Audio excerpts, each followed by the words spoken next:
Good morning guys. आज आहे दिवस आपला 103 मिनी ब्लॉगचा. तर आज आहे आषाढी एकादशी आणि मोहर्रमसुद्धा. कारण आम्हाला सुट्टी ऑफिसला आणि ऑफिसला सुट्टी असल्यामुळे मी लवकर उठलो, एक्सरसाइज केली आणि आवरून मग आता आमच्या इथे विठ्ठल रुक्मिणीचं मंदिर आहे. आमच्या घराशेजारी विठ्ठल रुक्मिणीचं मंदिर आहे मित्रांनो. तिथे गेलो, छान अशी रांगोळी काढली होती, विठ्ठलाचं दर्शन घेतले, प्रसाद दिला छान त्यांनी. आणि आज मला उपवास होता. तर मी आणि प्रियंका हॉस्पिटलमध्ये गेलो, कारण माझं जे हेल्थ चेकअप होतं त्याचे रिपोर्ट्स आणायचे होते.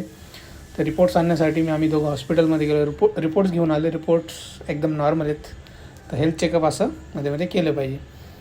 तर हॉस्पिटलमधून घरी आलो मित्रांनो, थोडासा आराम केला. पाऊस पडत होता, पावसाची मजा घेतली आणि संध्याकाळी थोडंसं पार्किंगमध्ये हेल्थ चेकअप करायला गेलो. तर असा होता आजचा दिवस मित्रांनो. मजा आली. आज सुट्टी असल्यामुळं. उद्या फक्त आता 2 दिवस राहिलेत आपल्या विकेंडला.